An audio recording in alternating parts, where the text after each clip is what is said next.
All right, Want me to just get started? sure. That's fine. So, hello, good evening.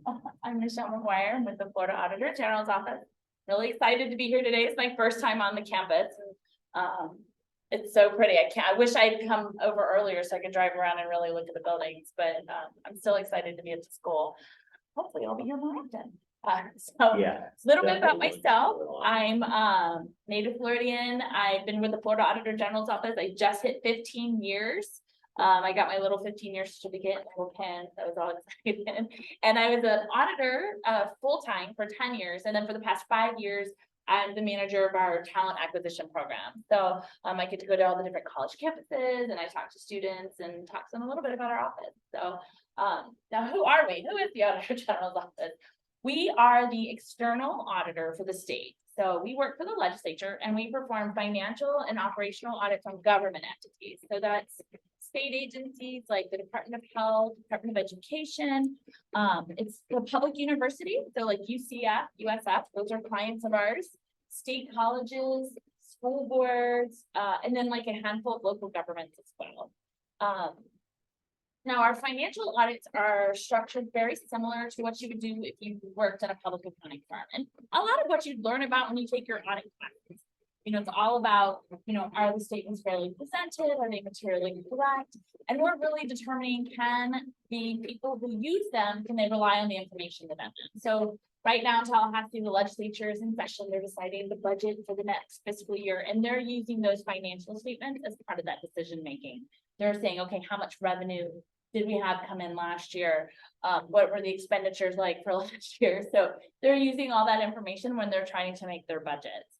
And then of course the school boards, they use their statements for the same thing, all these decision-making processes. Actually, of course, I always forget to. So we're headquartered in Tallahassee and our entire state government division is there, and that makes sense because that's where most of the state agencies are. But our state university, colleges, district school board division, that's our education division, and they're actually all over the state. We've got offices here in Lakeland, Tampa, Orlando, and there's actually 14 offices total. So it's all in Florida, but if you want to stay in Florida, it's a good option because we got someplace pretty much everywhere. They're really good too about being flexible, letting people kind of move into, they start out in Lakeland and I want to move to the big city, and they'll be transferred to Miami or wherever. They're pretty good about that. So I'm going to talk a little bit about some of the audits. I'm going to touch on a couple audits that we've done where we've found some interesting things. It's not uncommon in our audits for us to find fraud. We're specifically looking for fraud, we're looking for wasteful spending, and we're looking for abuse. So fraud's not completely uncommon. I'd say wasteful spending is what we find a lot of. But it's kind of, either way, it's kind of fun when you find something big. It's not unusual for our audits to make the news. We recently released an audit on how the state of Florida handled COVID-19, how they handled their data, how they handled the testing, getting results back, and that audit actually made international news. It hit the BBC picked it up and it made a website over there. So we were all kind of excited. So I'm going to talk a little bit about just a few of those today. So the first program I'm going to talk about is, I'm going to go ahead and pause through these. So the temporary assistance for needy families. This is a federal program that we audit every year, and it's about low-income families. It puts cash in their hands. So the way the program works is that you get, depending on the number of people in your family and your income, you get a little bit of money every month. But they have another subset of the program where if you find work in another city or in another state, they will actually help you move, and they'll give you the money to help you move. And it's a one-time payment. And their thinking is, well, we'll help you move, so we'll help you move for a job. So there's, in theory, you'll make enough money and you won't need cash assistance anymore. So we were looking through the data for this. And one of the funny things is this audit's actually a little bit older now. And this was right when we first started using data analysis as the initial part of our audit, as part of our sample selection. And so these were monthly payments. In some cases, it was just a one-time payment. So you wouldn't expect anybody to really get more than 12 payments. And one of our auditors decided, well, let's just do a really quick analysis. Let's see how many people, did anybody get more than 12 payments? And so she did this analysis, and she did find people who got a little bit more than 12, but we were able to figure out, oh, there was a reason. But then she came across one person who got almost 100. And not only that, but they had received over $1 million in the first year. So she was like, okay, this doesn't seem right. And so she really started digging in. And so she used that analysis to pick her sample. And she actually found there was a state employee who in 2 years got $1.5 million. And she had created a ghost recipient. She had gone in and created some fake people in the system. And their controls at this time were not great at this entity. She had one of her employees, she had their password for their computer. And she went into their computer and created these fake people and said, oh, they need a one-time payment to move. And so, so as that employee, she went in and requested the fake payment. And then she went into her office as the supervisor and approved it. So it was supposed to be a two-part process, but the employee wasn't great about keeping their username and password secret. And so we found that so part of the reason, so I broke this down here, and so there's the fraud triangle. I don't know if you've talked about that.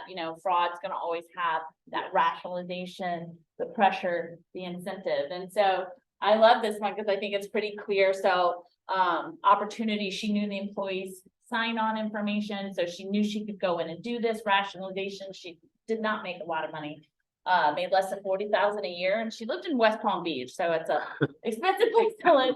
And then pressure, we found that she had a gambling addiction that she was funding, and she also was supporting her whole family. She had bought a Lexus for herself. She bought some really high-end clothing. And what's funny is that at first, when she first started doing this, she was only doing it once a month. So it didn't really stand out, but then she got away with it. So then she started doing it twice a month. And by the time we caught her, she was doing it 5, 6, 7 times a day. So that's how that, and so it's so funny because if she'd continue doing it just once a month, the likelihood of her being caught was really slim. Of course, once a month, it was going to be like $900 at a time. And she really needed a lot more than that. This audit, not only did it make the news, but an arrest was made, and she was sentenced to 7 years in prison. Yes, so she was 7 years in prison, and it was actually really fun because I had just started the office when this audit, when her sentencing came out. And so as an office, we all watched her. We watched the sentencing, and I was very excited. I was like, is this what audit's really like?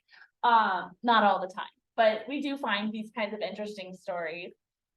So it was really exciting. I came from a tax background before I started this office, and tax was not really my thing. Everybody's got to find their own, right? I feel like audit's the more social path of accounting, because with audit, you're working in a team, you're having conversations both with your teammates and the people that you audit. You have to ask them questions. Can you show me how you do this? How do you do it? Why do you do it? Who reviews it? And then of course, as the audit progresses, you're more like, why didn't you do this? Why couldn't you provide this? What happened? What went wrong? But there's a lot of those conversations, and I really like that. So coming from tax, which was more just kind of sit at your desk and do your work, I kept being told, stop asking questions. Tax does not like questions. Audit loves questions. It's all about asking questions. So I found for me that audit was really, for my personality, audit was the best fit for me. Anyways, so another audit that we've worked on, this is one of the state agencies, the Department of Corrections, and we were going in to do, just our basic audit. Department of Corrections gets so much money that we actually audit them every year. Some of when we do these state agencies, we select which state agency we're going to audit by a risk-based approach. So we look at different things. We look at, do they have any new programs? We look at how much money they get, how many employees they have. So how big are they? We look to see, have they been in the news? Have there been any accusations? Now, state law requires that we go at least once every 3 years, but some entities we go every year, some we go every other year. Department of Corrections is the largest agency in the state, and so we audit them every year. But it's funny because they actually do a pretty good job. We don't really find a lot of problems when we go there.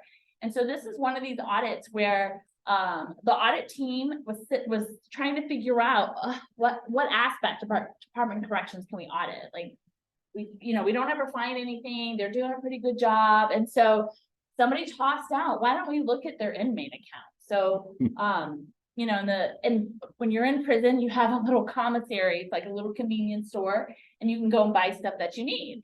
And family members, friends from the outside can put money in that account for you. So that way you can go and buy whatever you want. And so somebody just tossed out, we should just look at that, probably be pretty easy. We'll just do some reconciliations. How are they tracking the money? And so we want to just make sure, were they authorized? Were they properly recorded? And so part of the audit, they found that if somebody's account starts to get too big, if there's too much money in there, they can also cash it out. And when you cash it out, they send a check to somebody on the outside that it's got to be a family member, but you can designate. And they found at one of the prisons, somebody was getting these $9,000 deposits once and twice a week. And anything under $10,000 or any deposits that you make, even in your own personal bank account, any deposits you make over $10,000 are required to be put on hold, and they have to determine, okay, where did this money come from? They want to make sure that it's not through illegal means. So these guys were getting $9,000, sometimes $9,999,000 deposit in their commissary account. And so if you look, this is actually a reconciliation of some of their deposits. And what they were doing is they would get these big deposits and then they would cash the money out. And it was actually a money laundering scheme that they were running through the prison system. So like here's a big one here on the 15th, like in February. So they cashed it out for 42,000. But see, they're getting 4,999 and then 5,000 on the same day. And then the next day they're getting 5,000, 5,000. So they are really trying to, work the system here. And so we found it was 2 particular inmates who had concocted this scheme, and it was drug money that they were laundering through the prison system. So of course now they do a different type of analysis, and there's more limitations on the kind of money and how much money can come through those commissary accounts. Personally, I mean, people who are getting $10,000 a day in their commissary account, to me, that's a red flag anyways. But this is one of those, audit was a great example of how you just never know what you're going to find. You could go in to what seems like it might be a very boring audit and find something interesting. And on this audit, we ended up working with the Federal Banking Commission, because money laundering is a federal crime. So we actually end up working with some federal law enforcement, which does happen periodically. Sometimes we'll be working on an audit where the FBI is also involved. And so you've got to be careful. You have to work with them so that you're not impeding their investigation. They don't want to impede our audit.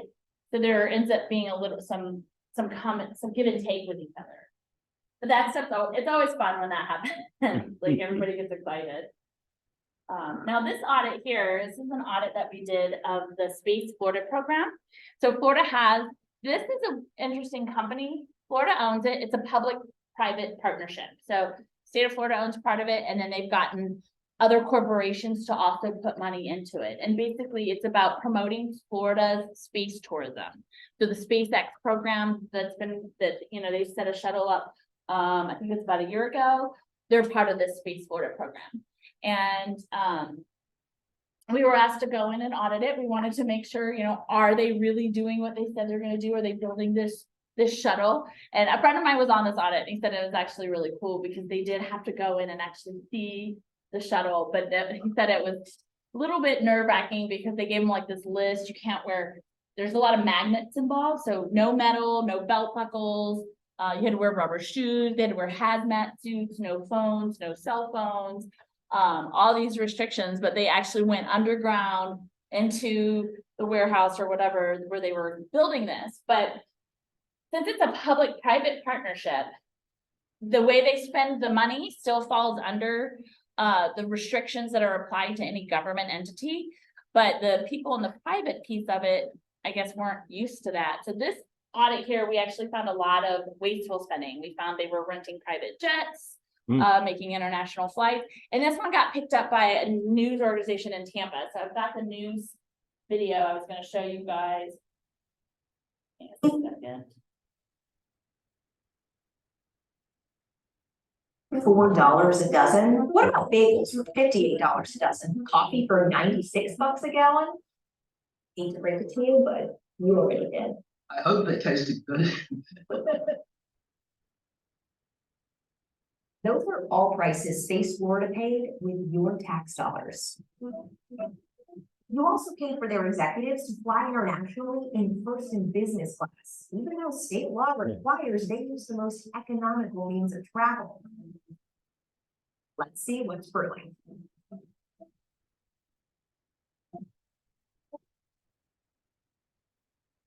Hi, I'm Jenna Thorne, and I'm an investigative reporter at 10 Tampa Bay. If you're new here, welcome to our caffeine-fueled deep dive into issues that matter to you.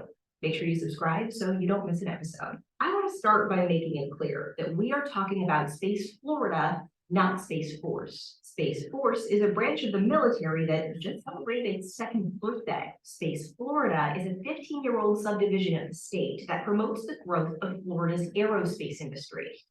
They do that by facilitating business financing, spaceport operations, research, workforce development, and education programs. And that can involve going to events, having meals and drinks with potential clients, and traveling all over the world. But the Party Pooper Math Club champs over at the Florida Auditor General's office are calling out some of Space Florida's questionable travel and entertainment spending in a November 2021 audit. I know you might hear the word audit and just glaze over, but stick with me here because it gets juicy. The state auditor flagged Space Florida's entertainment spending at two events in particular. In April 2018, Space Florida hosted meetings at the Space Symposium, which happened at the very swanky Broadmoor Hotel in Colorado Springs. On top of renting a meeting room and audiovisual equipment there, they managed to spend thousands more on coffee, tea, and snacks, including bagels that cost $58 a dozen. The auditor also called out Space Florida spending at a joint board of directors meeting with Enterprise Florida,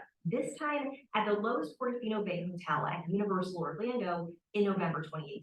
That included $50 a head time-sensitive plated lunches, even though the max state law allows them to spend on lunch is 11 bucks. Remember that $96 a gallon coffee I mentioned earlier? This is where you bought it. Plus those cookies that cost $64 a dozen. I guess my most important question is, have you ever bought cookies that are $64 a dozen? No, I have not. And that isn't, in my view, it is an excessive price. I guess we're just not high rollers then, because neither have I. Ben Wilcox is the research director at Integrity Florida, a nonprofit research institute and government watchdog. The reason for these laws is to put some guardrails on public spending, so that taxpayers aren't funding lavish meals or excessive spending. We went on our own snack run, and we were able to buy all of this for what Space Florida spent on a single gallon of coffee. This should fuel our investigative unit for about 10 minutes. So on what planet do coffee and snacks cost thousands of dollars? Well, Space Florida tells us that's how much the hotels where these events happened charge to supply those items. And Space Florida can't just pick up some Panera instead because those hotels don't allow outside catering. But that begs the question, why did Space Florida and Enterprise Florida have their joint board meeting at a theme park hotel instead of a public building? Space Florida has 2 offices and Enterprise Florida has 3. A spokesperson tells us hotels better accommodate the need for additional meeting rooms for breakout committees, and they can provide a single point of contact for audio-visual support, catering, and other logistical needs. The Florida Auditor General also flagged their travel spending. They found on 10 international trips, Space Florida executives didn't fly economy. They flew first and business class, which is lovely for them.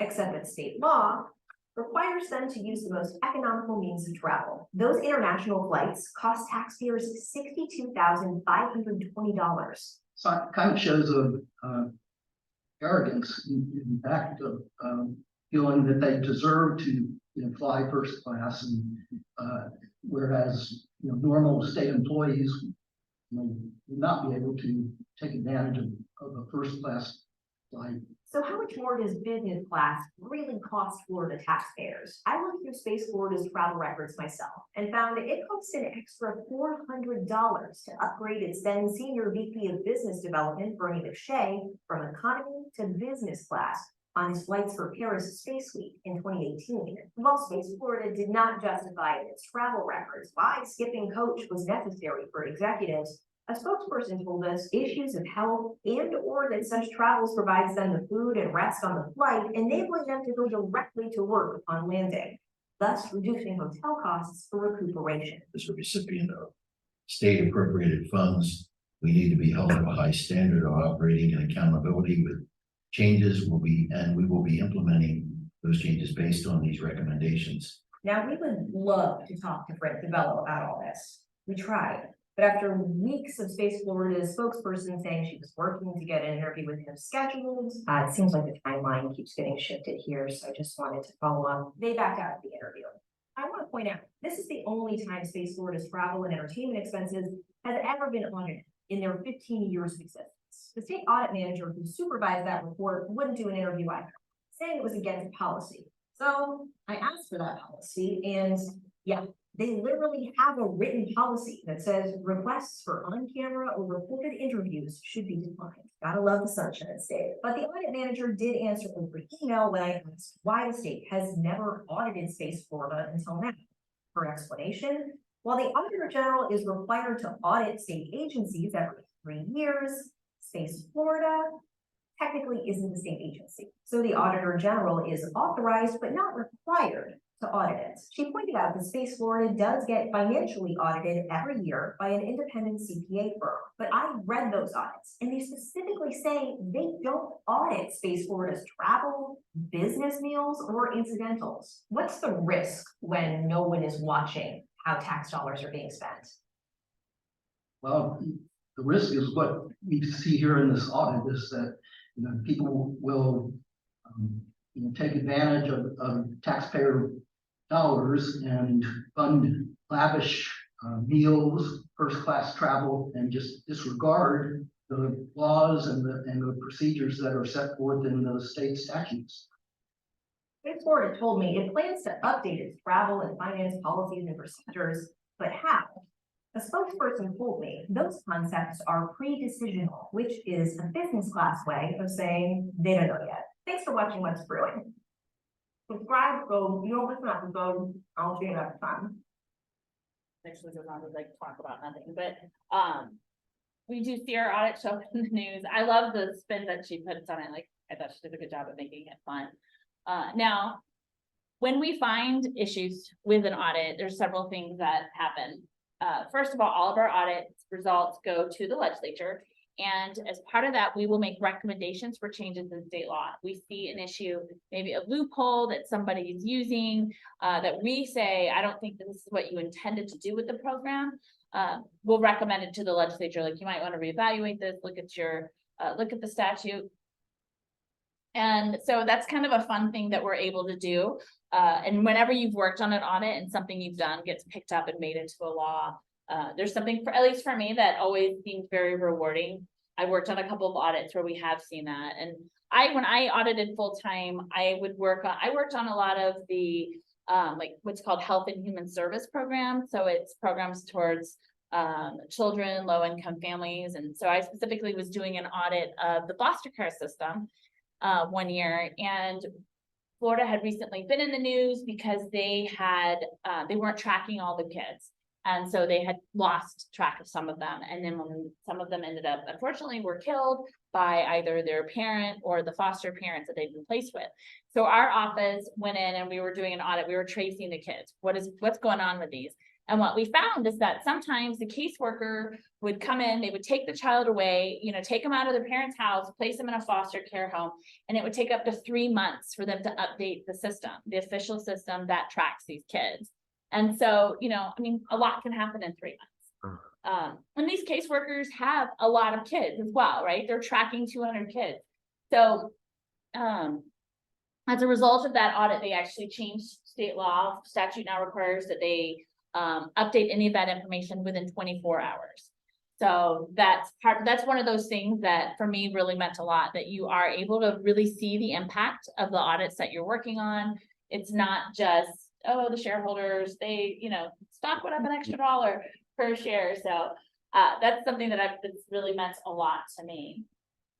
Now, just a little bit about just our office and what we're looking for. So just like if you've talked to other public accounting firms, I'm sure they've told you the same thing.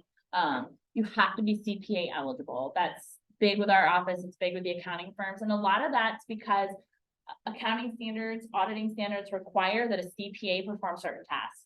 So there is a big push for that. So, CPA, we require that you have the education requirements for CPA licensure. That's 150 credit hours. And then there's some, you've got to have a certain number of accounting classes and a certain number of business classes. Other than that, team player is a big one. As I mentioned before, when you're on an audit, you're on an audit team. And oftentimes you're at the audit site together. You're all around like a conference room table. So you've got to be able to work together. It's very much like a group project. Your professor gives you a topic. And so you as a group are saying, okay, we've got to do a presentation. You've got to do the paper, and you break the group project up into pieces. So you're working together, but you also have your own little piece. And that's very much how an audit works. I always joke that it's the independent team player. So you get an audit test, and that's yours. That's your work that you're working on. But as a team, you've got a common goal. So everybody's doing their piece, and it's all going to fit in together. Being able to think outside of the box, to recognize that you've got to look beyond the information they gave you. They'll give you an invoice, but sometimes you've got to notice more than just, yes, the numbers add up. I was at an audit where we were looking at all sorts of things, but I was riding on the elevator and I noticed that they told us that they owned the building. And I noticed that the license, the elevator certificate, was actually, the name on it wasn't their name. And it was actually the name of this organization that they had just awarded a big $30 million contract to. And I was like, that's really weird. Why is their name on this elevator? And so we were pulling the property records, and we found that that entity that had won the contract actually had owned the building and then gave the building to them. And then shortly after received the contract. So there were some definite issues on there. That audit made the front page of the paper. One of the guys was running for office. He did not win the election. We found some other shady real estate transactions that were going on with this entity. So that one was really fun, but it's, riding in an elevator. That's part of being on an audit. You're looking for things beyond what they give you. So you just got to be aware, critical thinking, being adaptable.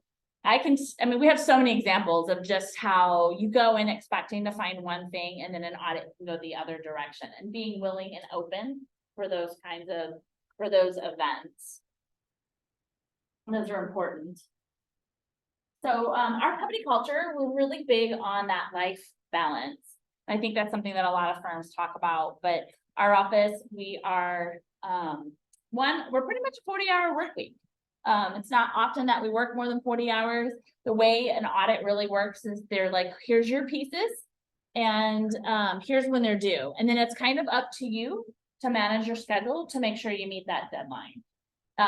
If the deadline's coming up and you've got a lot more work to do and you're like, oh my gosh, I'm not gonna meet it. There is an expectation that you'll work some overtime, but every hour you work in overtime, you're gonna get back and leave. So when I did tax season, you work 6 days a week.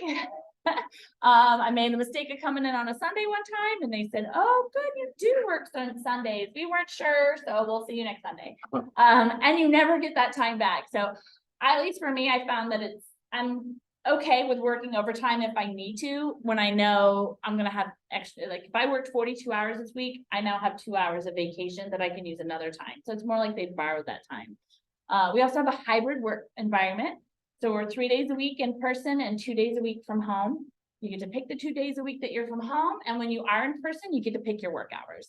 We have certain parameters, but you can decide what works best for you, what works best for your life.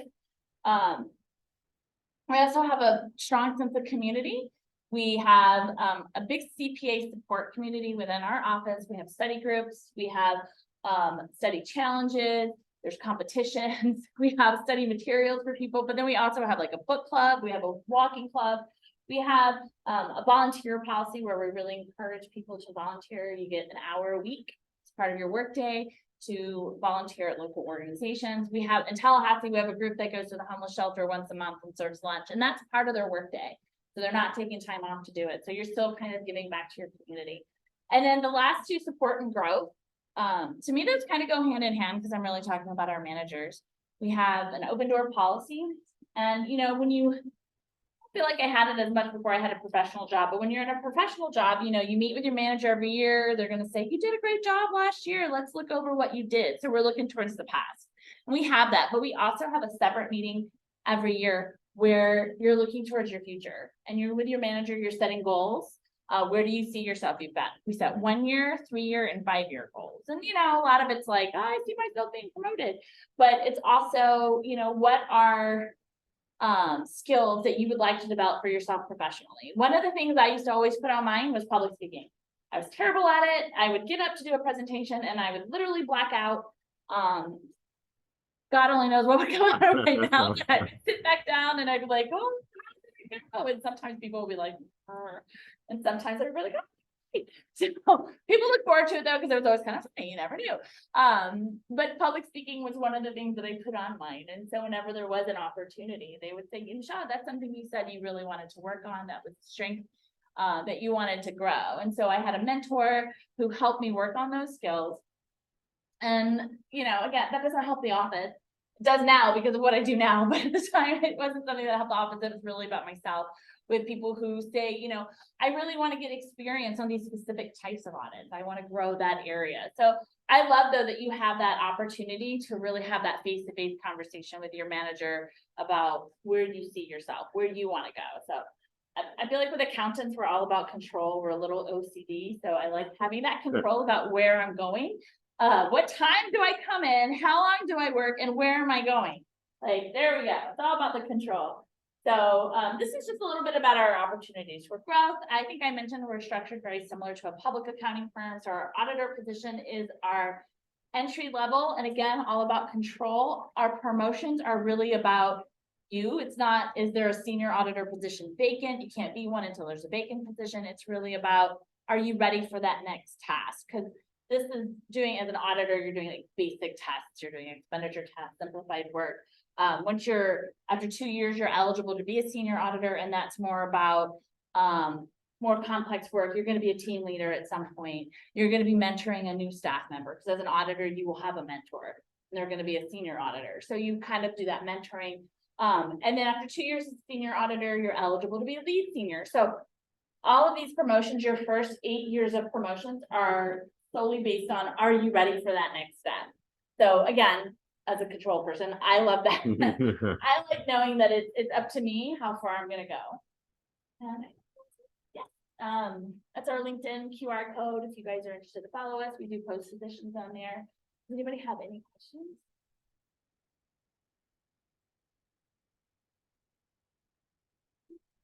Surely something. I talked really fast. I'm so sorry. Oh, you're fine. Through that today. I I think I mentioned a little bit. So I did tax before. When I took my tax classes, I felt like when you finish tax, you know how to do a tax return. You finish it like, bring me your 1040s. I know how to fill them out. Because then your tax classes are like line 1. That's where you're going to put their W-2 income. But when you take an audit class, there's not step 1. This is where you're going to start an audit. It's a lot more theory. So I think for that reason, I was really drawn to tax because I felt comfortable, like I know how to do it. And I did tax for 2 years, and it wasn't for me. We always joked that tax season wasn't over till somebody cried, and normally it was me. I was more than happy to do that. So, and I'm right now very glad not to be in tax season. But so I remember I had this moment where I just was like, I don't think I picked the right path. And so I started just applying for jobs anywhere. I was like, I don't care. I just got to get out of tax.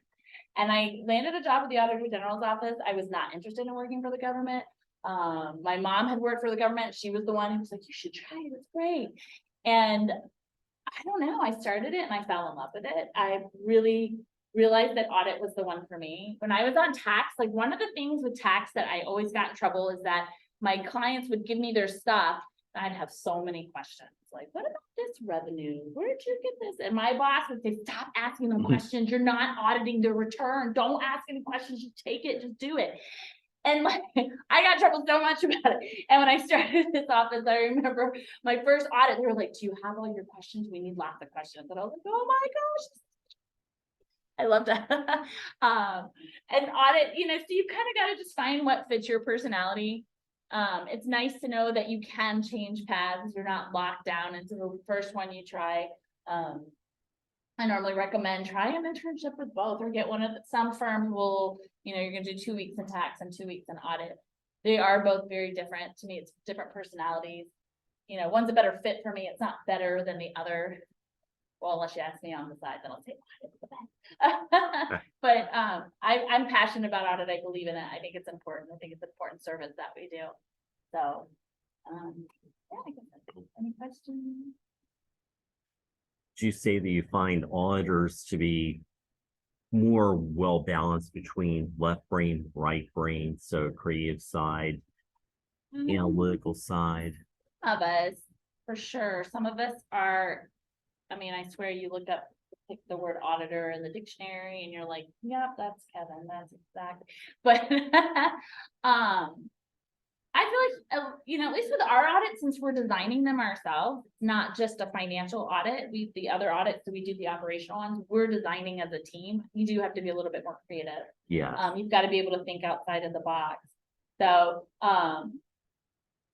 I think you do need a little bit more of a balance. An interesting thing I read too, when you're still thinking about your path, is that if you imagine yourself in the future owning a firm, like I'm going to own my own accounting firm, tax is really a good path for you because that's how you're going to start out. You're not going to open an accounting firm and just do audits. You're going to open an accounting firm doing tax returns, and then it'll grow to audit. But if you see yourself being the head of a corporation or a CFO or a comptroller or something like that, audit's a good path, because with audit, you've got to get a good understanding of how an entire organization runs, and you're going to know a little bit about every piece of it. And so that's more beneficial over a larger corporation. So I read that and I was like, that's really true, because my friends who do own firms, that's how they did it. They opened up a tax, and it does tend to lend itself that way. That is a very good point. Right? I thought that's really great. Yes. What do you see yourself ultimately? What's your career goal? Because I've never actually read anything about the percentage of right brain, left brain auditors versus tax accountants. I would say that the right brain, creative side, definitely is stronger in auditing in general among Yeah, you people. don't want a creative tax accountant. No, you don't. My son, when he was younger, drew a picture of himself as an accountant in the future, and he had like sleeve tattoos and like money coming out of every pocket, and I was like, he's gonna be an accountant for the mob, I think. Certainly his mother's not, and I'm not covered it. I'm not working that way. I don't have money coming out of my pocket. Okay, so well, I left some business cards. Okay. It depends on the size of the audits. And our educational entities, this is like what our Lakeland office is. I'd say the audit teams are 2 to 4 people. When I audited full time, I'm from Tallahassee, so I was in our state government audits division, and those entities are just so much bigger that my audit teams were typically more like 5 or 6 people. I did this one audit where we had 12, but we went in knowing there was fraud. The legislature had sent us in specifically to investigate it, so we had a bigger team of people, and we had to go all over the state. But I'd say 2 to 4 for the educational entity audits, and maybe 5 to 6 for our government, for the state government. kind of fun though when you're on the audit site because, you know, managers aren't there. It's just, you know, it's a smaller group. You do become better friends and typically, you know, we'll go to lunch together and those kinds of things. You develop those stronger relationships.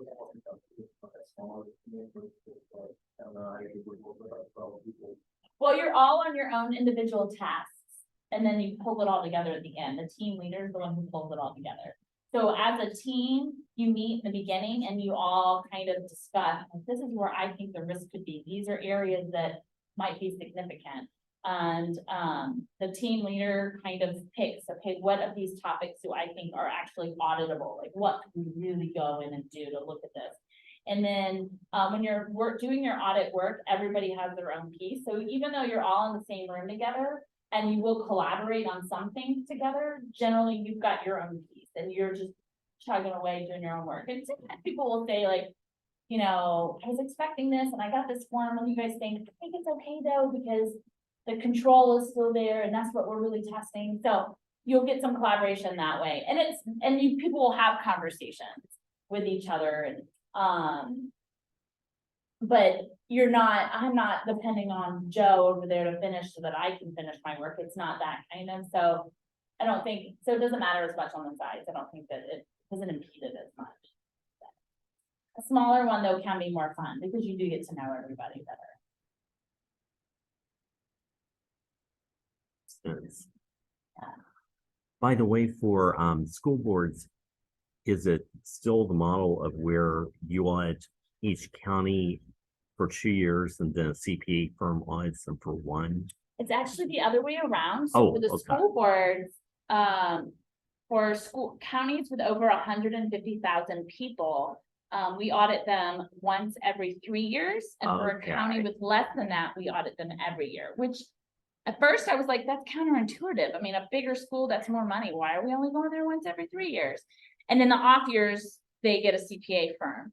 And what the history on that is that those larger school boards, they have the money to pay for an outside CPA firm to come in and audit them. But those really small counties with less than 150,000 people, it was a burden, a financial burden on them to hire a CPA firm to come in and audit them. So we audit them every year and it doesn't cost them anything. So that's the rationale for that. And the big ones, they like the years that we're not there because we go more in depth than the firms that they hire, for sure. We're there a lot longer. Oh. I More listen to questions. charts over here. If you guys think of any questions or, you know, feel free to reach out. Oh, okay. Yeah, so since COVID, have your audits been more remote or are they still in person, at client sites or what does that look like? So during COVID, we were completely at home. Everything was off-site, and now we've gotten back to where we require that they allow us to be on site because that is part of an establishing a presence at an audit is part of the standard. You know, that's an important piece. I mentioned that audit where I was in the elevator and I saw something, and I had a friend who was on an audit where he was auditing the school for the deaf and the blind, and he was leaving the audit site and people were picketing, and he was like, that's weird, like who's picketing the school for the deaf and the blind? And he went over to talk to them, and then it was parents, and they said, our kids go here and they don't have a single teacher who knows Braille, and they only have like 2 teachers who know sign language. Like, what do they do for our kids? And so we actually added that piece to our audit, and that was another one that resulted in a change in state law that there must be 1 teacher who knows sign language for every, you know, certain ratio for every X number of kids. There must be somebody who knows Braille. So that way they're ensuring, because that school at the time, they were just meeting what the Department of Education standards were for any school, whether it was a specialized school or not. And so, so being on site is an important part of being on an audit. And so we are back to being in person. Though we are home 2 days a week though. So we used to be in person we used to be on site 5 days a week now. I mean, but somebody's always there. It's just the whole team's not there every day. Yeah. Kind of similar question. No, you're fine. Do you think, like firms will over certain policies? I know there's a lot of firms that still work clear on audits and it's like qualitative factors like what you just mentioned. Do you think firms will start taking trouble because of things like that? And I really don't know. I have we're certain. read that the bigger firms are taking away the remote work. I've done a couple of audits remotely. I did not like them, but I don't know, now I'm like, maybe I'm old school because I like to be there. I like to be able to go in their office. I like walking around and seeing what the organization is like, hearing those conversations. When they don't realize the auditors are here and we we are listening. It's definitely important, but I have read that like the big four firms are pulling away from the remote work. But I can't say about the retail. Okay, all right, well, I've got business cards here and thanks so much for having me. I appreciate it. Oh, thank you. And Well, you're- oh, thanks. What we can do, take a break about 10 minutes or so. And I'll walk Michelle around the building so she can see that. So designed by Robert A.M. Stern, former dean of the Yale School of Architecture. Of the which school? Yale, Oh, yeah. He was, well, a student of Frank Lloyd Wright's, but Frank Lloyd Wright had a lot of students, and that might range from taking a short course with Frank Lloyd Wright at Taliesin, Wisconsin, or Taliesin West in Scottsdale, Arizona. So I don't know how studious of a student he was, but he designed several buildings on this campus, the more recent ones. that's neat. That's neat that there's a connection. Hmm. And Frank Lloyd Wright, he was an architect. He was not an engineer. Right. So a lot of his buildings here and elsewhere had a lot of problems, especially structural problems. Yes, there's one in Tallahassee that I know people were actually fighting to save, but they were like, there's so many structural issues. Oh. And then, I'm not sure what the final outcome was. They might still be appealing it. Was it a house? It was. Okay. The private house. Yeah. He had two houses in my hometown they later discovered. And one had a lot of issues, but finally they got federal funding and saved it.